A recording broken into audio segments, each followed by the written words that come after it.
नमस्कार, आप देख रहे हैं हर खबर। मैं हूं आपके साथ अमित शर्मा। वक्त है अपना उत्तर प्रदेश का और सबसे पहले बात करेंगे यूपी के रामपुर से विधायक आजम खां की, क्योंकि लखनऊ में कई मुद्दों को लेकर उन्होंने बातचीत की है। विधानसभा के सत्र के दौरान सदन में बैठने को लेकर आजम खां ने कहा है कि मैं फकीर हूं और फकीर जहां बैठ जाता है वहां फकीरी होती है। प्रगतिशील समाजवादी पार्टी के मुखिया शिवपाल यादव से मुलाकात पर आजम खां ने कहा है कि जो भी मुझसे मिलने आएगा उससे मिलूंगा। वहीं विधानसभा के सत्र में शामिल होने पर आजम खान ने कहा है कि मैं अपनी जनता के बीच जाऊंगा और उनके बीच ही रहूंगा। दूसरी पार्टी में जाने को लेकर आजम खान ने कहा है कि अभी कोई सवारी ऐसी नहीं मिली है जिसमें मैं जाऊं।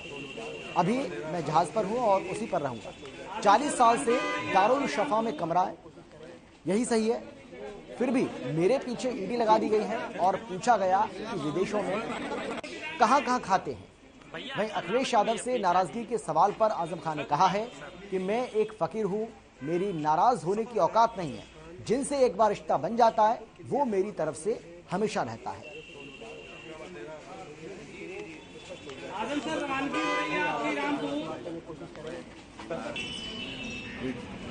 डैमेज डिसीजन लेने वाला जी जी जी किसी को नुकसान पहुंचाने वाला वो सही नहीं।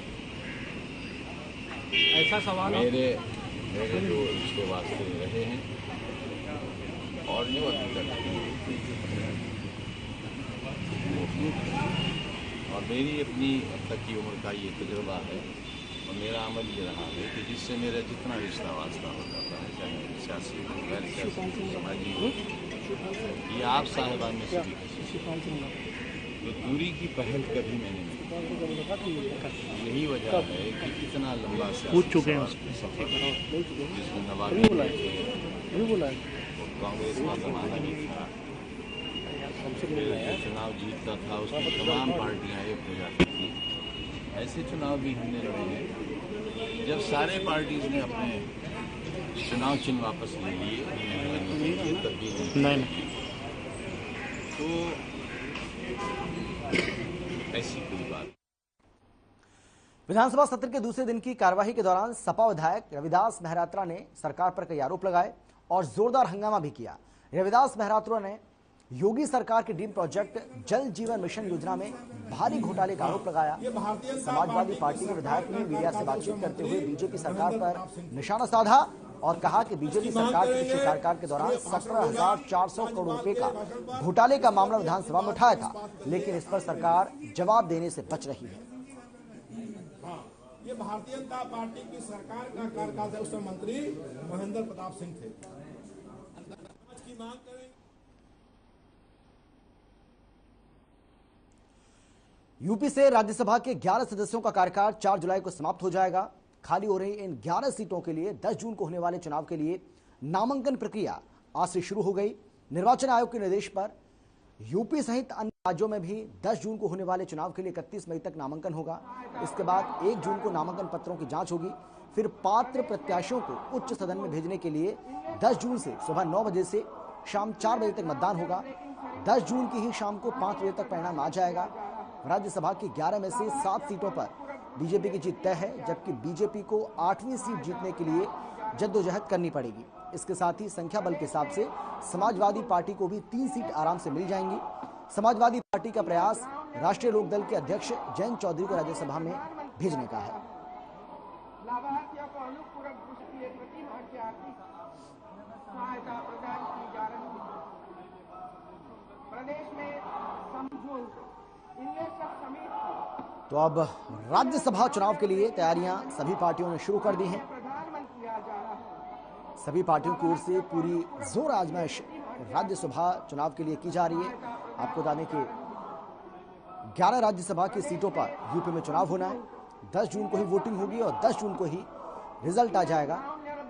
उम्मीद ये की जा रही है कि इन 11 में से 8 सीटों पर बीजेपी को जीतने में किसी तरह की कोई दिक्कत नहीं होगी। हालांकि ये कहा जा रहा है कि कम से कम 7 सीटें ऐसी हैं जो बीजेपी आसानी से जीत जाएगी, लेकिन 8वीं जो सीट है, एक सीट पर बीजेपी को जद्दोजहद करनी पड़ सकती है। और इसके साथ ही बची 3 सीटों पर कहा जा रहा है कि समाजवादी पार्टी अपने उम्मीदवार जिता सकती है।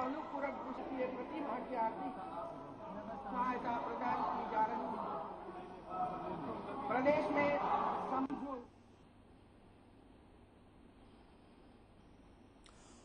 और अब खबर है लखनऊ से, जहां दुबग्गा थाना पर मनीषा नाम की औरत ने पुलिस से मदद की गुहार लगाई, लेकिन अभी तक उसको इंसाफ नहीं मिला है। दरअसल इस गरीब महिला की 2 बकरी चोरी हो गई।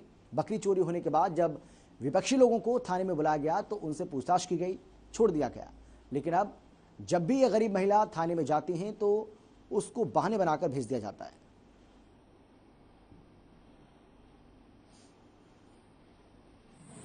आप अपना नाम बताइए। ये हमारी बकरी 2 पकड़ी गई थी। एक मंगर को, अगले मंगर को, आज मंगर है, अगले मंगर को पकड़ी गई थी। उसके 2-3 आज 5वां दिन फिर है बकरी पकड़े ले जाते हैं। हमारा लड़का देखी इस मंडी में कुछ लोग बताई, जो मतलब जब समय हम पहुंचे, हमारा लड़का कहला देखो नहीं अगर विश्वास है तो देखो इनके इनसे बाबा पूछे, एक बैठा रहा बुढ़ा उसी जगह, कहला पूछे देखो बकरी पकड़े ले जा रहा है। लेकिन बाबा सही बताओ बकरी पकड़ ले जाए, ये तो तिबारक बात है, हम बता रहे हैं। अब 2 बकरी पहले ले जा, 1 बकरी ले जा चुका है, 1 बकरी उसमें से नहीं मिल गई, उसकी वीडियो बनी है, और दूसरी बकरी उन्होंने बेचा है, बता नहीं रहे, न कबूल ले रहे हैं। और उसमें बता रहे कि उसकी मातारी बोल रही है हमसे कि 4 लोग थे, 2-2 हजार रुपए बांटे। डीसीपी वेस्ट सोमेन वर्मा के आदेश पर इंस्पेक्टर कैसरबाग ने सभी चौकी इंचार्ज के साथ सुरक्षा व्यवस्था के मद्देनजर क्षेत्र में पैदल गश्त किया। इंस्पेक्टर कैसरबाग ने पैदल गश्त के दौरान अतिक्रमण करने वालों पर कार्रवाई की। अवैध रूप से अतिक्रमण कर सड़क के ऊपर जाम लगाने वालों पर सख्ती दिखाई गई। पुलिस ने सड़क पर अतिक्रमण न करने की सभी लोगों को हिदायत दी, साथ ही अतिक्रमण फैलाने वालों पर सख्त कार्रवाई करने की बात भी कही। और क्या करवा दें। और क्या करवा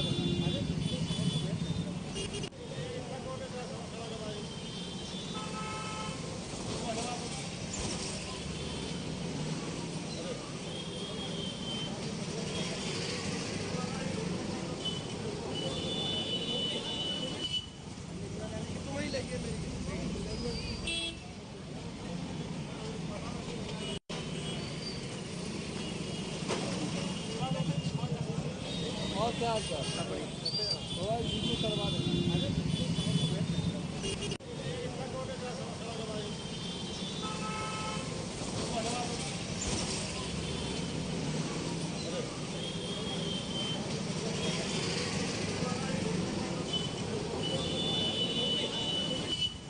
तो लखनऊ की तस्वीरें आपको हम दिखा रहे हैं, जहां पर आप देख सकते हैं किस तरीके से अतिक्रमण के खिलाफ ये कार्रवाई यहां पर की गई है। और पुलिस ने गश्त किया और जहां पर पुलिस कर्मियों को लगा कि यहां पर अवैध तरीके से ये अतिक्रमण हो रहा है, हालांकि अतिक्रमण अवैध ही होता है, उसको पुलिस ने हटवाया है। और लोगों को इस बात की चेतावनी भी दी है कि जहां भी अतिक्रमण हो रहा है वहां से तुरंत इस अतिक्रमण को हटाया जाए, और अगर अतिक्रमणकारियों ने अतिक्रमण को नहीं हटाया तो उनके खिलाफ सख्त कार्रवाई भी की जाएगी।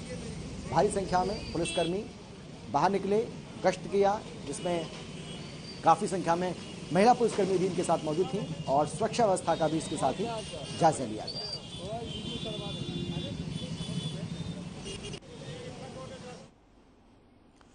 लखनऊ में खाकी ने बर्बरता की सारी हदें पार कर दी हैं। आपको बता दें कि अतिक्रमण की आड़ में ठाकुरगंज इंस्पेक्टर ने चाय वाले को बेरहमी से डंडों से पीटा। इसके बावजूद भी जब इंस्पेक्टर का दिल नहीं भरा तो थाने के अंदर लाकर चाय वाले की जमकर पिटाई कर डाली। बुरी तरह से पिटने के चलते युवक के शरीर पर गंभीर चोट के निशान आए। इससे पहले भी रिक्शा चालक को पुलिस वालों ने बेरहमी से पीटा था।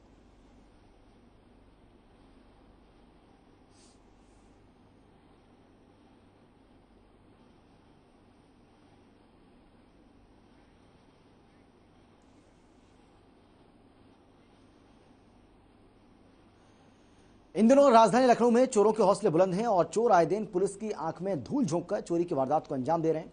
ताजा मामला थाना सरोजिनी नगर के गंगानगर अमोसी रोड स्थित प्रतीक ज्वेलर्स का है, जहां चोर गिरोह के कई लोगों ने प्रतीक ज्वेलर्स शॉप का शटर तोड़कर 400 ग्राम सोना और 14 किलो चांदी की लूट कर मौके से फरार हो गए। चोरी की यह पूरी वारदात यहां लगे सीसीटीवी कैमरे में कैद हो गई। वहीं घटना की सूचना मिलने पर मौके पर पहुंची पुलिस ने मामले की जांच शुरू कर दी।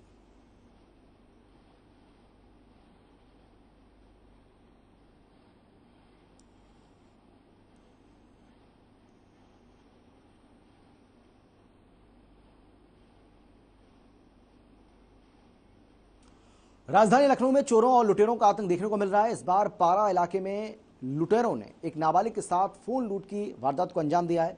मिली जानकारी के मुताबिक साहिल नाम का लड़का सुबह करीब 9 बजे अपने घर से निकला था। तभी रास्ते में कुछ लुटेरों ने साहिल को रोककर उसका मोबाइल छीनकर फरार हो गए। लूट की पूरी वारदात यहां लगे सीसीटीवी कैमरे में कैद हो गई। पहली बार उनको देखे थे तो आस पड़ोस में जो बैठे थे हमने उनसे कहा जब तक वो चिल्लाए जब तक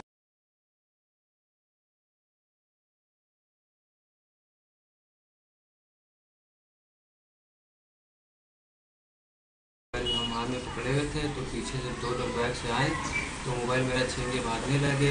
तो क्या वो आपकी पहचान के थे? नहीं, हमारी पहचान के नहीं थे। हम पहली बार उनको देखे थे तो आस पड़ोस में जो बैठे थे हमने उनसे कहा जब तक वो चिल्लाए जब तक वो भाग चुके थे। ये कहाँ घटना है? यह हंसखेड़ा काली जी के मंदिर पर। तो इसकी सूचना आपने पुलिस को दी? जी, पुलिस को दी थी। पुलिस ने वो लगा दिया 420 406 लगा दिया है। काकोरी थाना क्षेत्र में वन विभाग और स्थानीय प्रशासन के संरक्षण में फलदाई आम के पेड़ों की बलि चढ़ाई जा रही है। मामले में पूछे जाने पर वन विभाग के दीपक कनौजिया का कहना है कि फलदाई पेड़ पौधों की जानकारी उद्यान विभाग के पास है। वन विभाग का काम सिर्फ परमिशन लेकर पेड़ों को कटवाना है। फलदाई आम के पेड़ काकोरी थाना क्षेत्र के नरोना पतौरा गांव के पास से गुजर रही रायपुर वाली रोड पर काटे जा रहे हैं।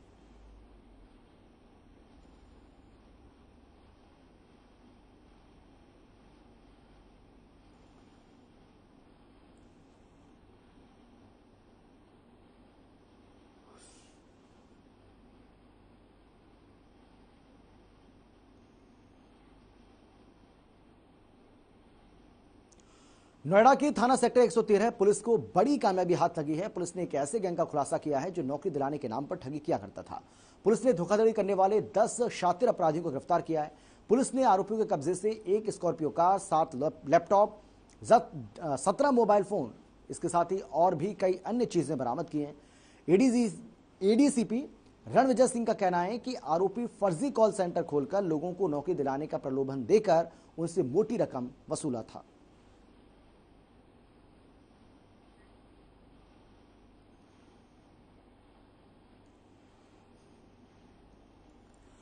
तो नोएडा का यह मामला है जहां पर ठगी करने वाले ग्रोह का भंडाफोड़ किया है पुलिस ने, जहां बताया जा रहा है कि नौकरी के नाम पर ये लोग ठगी करते थे और पुलिस के हाथ एक बड़ी कामयाबी अब लगी है। ठगी करने वाले गैंग का पर्दाफाश पुलिस की ओर से किया गया है। बताया जा रहा है कि ये जो लोग हैं वो नौकरी के नाम पर लोगों के साथ धोखाधड़ी करते थे, उनसे ठगी करते थे, लेकिन जैसे ही पुलिस को इस बात की सूचना मिली, पुलिस ने अपना जाल बिछाया और उसके बाद इस पूरे गैंग का पर्दाफाश कर दिया।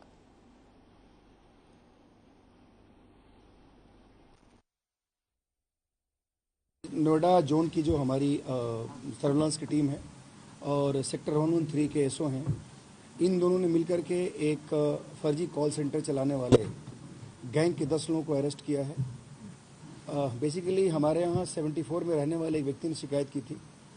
उनका ये कहना था कि विदेश में नौकरी दिलाने के नाम पर 20 लाख रुपए उनसे ले लिए गए थे डिफरेंट अकाउंट्स में, और उसके बाद जब इन्होंने चेज करना शुरू किया तो बाद में ये सारे मोबाइल नंबर जिससे कांटेक्ट में वो थे वो सारे मोबाइल स्विच ऑफ हो गए।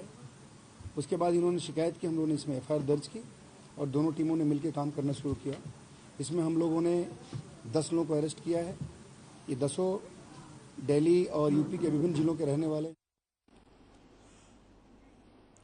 हमीरपुर जिले के कई इलाकों में पानी न मिलने से लोगों को परेशानी हो रही है। पानी के लिए लोग इधर उधर भटकते नजर आ रहे हैं। जिले के कजाना मोहल्ले निवासियों ने पानी की समस्या को लेकर जिलाधिकारी चंद्रभूषण त्रिपाठी को ज्ञापन देकर ट्यूबवेल से हो रहे पानी की बर्बादी को रोकने और मोहल्ले में पानी की सप्लाई सुचारू रूप से चलाने की गुहार लगाई है। मोहल्ले वासियों ने बताया है कि पानी 24 घंटे में सिर्फ एक बार शाम के समय आता है। लगभग 25 दिनों से मोहल्ले में एक भी बूंद पानी नहीं आ रहा है, जिससे दूर दूर से पानी लाकर पीने को मजबूर होना पड़ता है।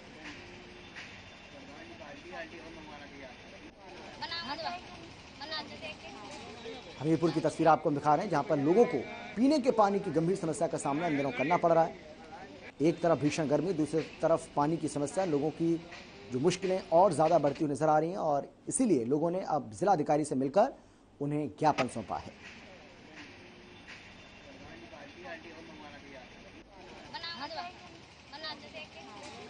बहुत दिनों से पानी नहीं आ रहा है। एक बार हम लोग एप्लीकेशन दे चुके हैं, 1 साल पहले जब आने लगा थोड़ा बहुत, अब एक भी नहीं पानी आ रहा है। थोड़ा बहुत कभी आ जाता है तो आ जाता है, नहीं पानी आना बंद हो गया बिल्कुल से। पानी एक भी नहीं आता है रोज। बहुत बड़ी सरकार के पीछे रोजन भर पानी आया है, रोजे खत्म तो पानी खत्म। हम डीएम को एप्लीकेशन देने आई थी पानी को मांग कर। कब से पानी नहीं आ रहा वहाँ पर? पानी नहीं आ रहा 2 महीना से।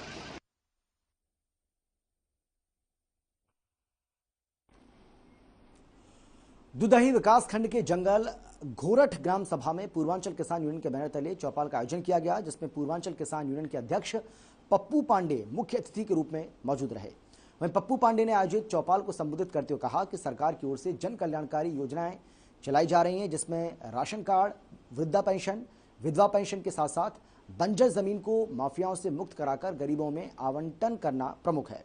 लेकिन जंगल घोरठ गांव में एक भी जन कल्याणकारी योजनाओं का लाभ गरीब पात्रों को नहीं मिला है।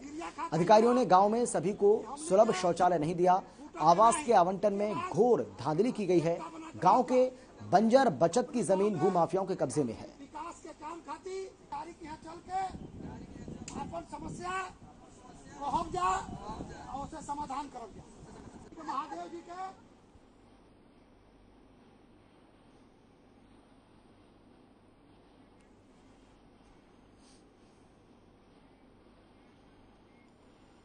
श्री कृष्ण जन्मभूमि और शाही मस्जिद ईदगाह प्रकरण में अखिल भारतीय हिंदू महासभा के कोषाध्यक्ष दिनेश शर्मा ने सिविल जज सीनियर डिवीजन की अदालत में पत्र देकर गंगा जल से ईदगाह में मौजूद गर्भगृह को पवित्र करने की अनुमति मांगी, जिसके बाद अदालत में 1 जुलाई को सुनवाई के लिए तिथि दी है।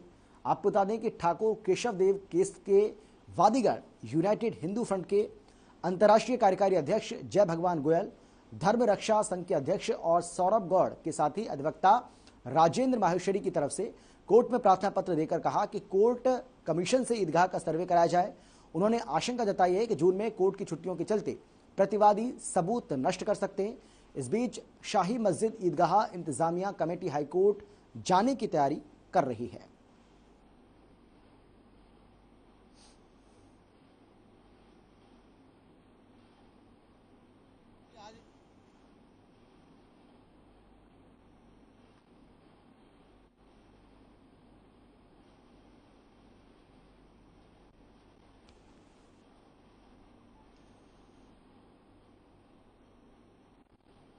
रेट लगा दी है।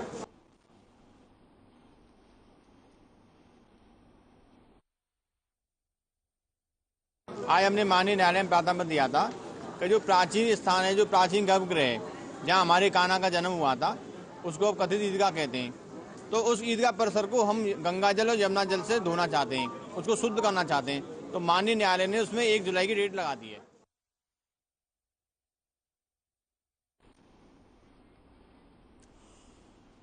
हमीरपुर जिले की पुलिस ने एक बड़ी कामयाबी हासिल की है। पुलिस ने वाहन चेकिंग के दौरान 6 अंतर्राज्यीय चोरों को गिरफ्तार किया, जिनके कब्जे से चोरी की गई 41 भेड़ और 10 बकरियां बरामद हुई। पुलिस ने चोरों को जेल भेज दिया है। इसके अलावा चोरों के कब्जे से 2 अवैध असलाहा और कारतूस सहित 18,200 रुपये भी बरामद किए हैं। सीओ राठ अभय नारायण राय ने बताया है कि ये अंतर्राज्यीय गैंग है। इन चोरों के विरुद्ध अलग अलग जनपदों में मामले दर्ज हैं। वाहन चेकिंग के दौरान गिरफ्तार किए गए चोरों को जेल भेज दिया गया।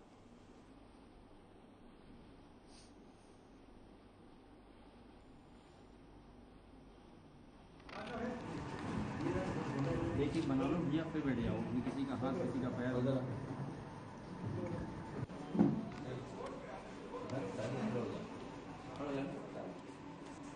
हमीरपुर में 6 अंतर्राज्यीय चोर गिरोह गिरफ्तार किए गए। आपको बता दें कि 41 भेड़ और 10 बकरियां इनसे बरामद हुई हैं। इसके अलावा 2 अवैध असला और कारतूस भी इनसे बरामद किए गए हैं। इस बात की जानकारी क्षेत्राधिकारी अभय नारायण राय ने दी है। चाचा कहाँ पे? लंबे वाले चाचा। और फिलहाल इतना ही। छोटे से ब्रेक के बाद फौरन लौट रहे हैं। आप देखते रहिए हर खबर।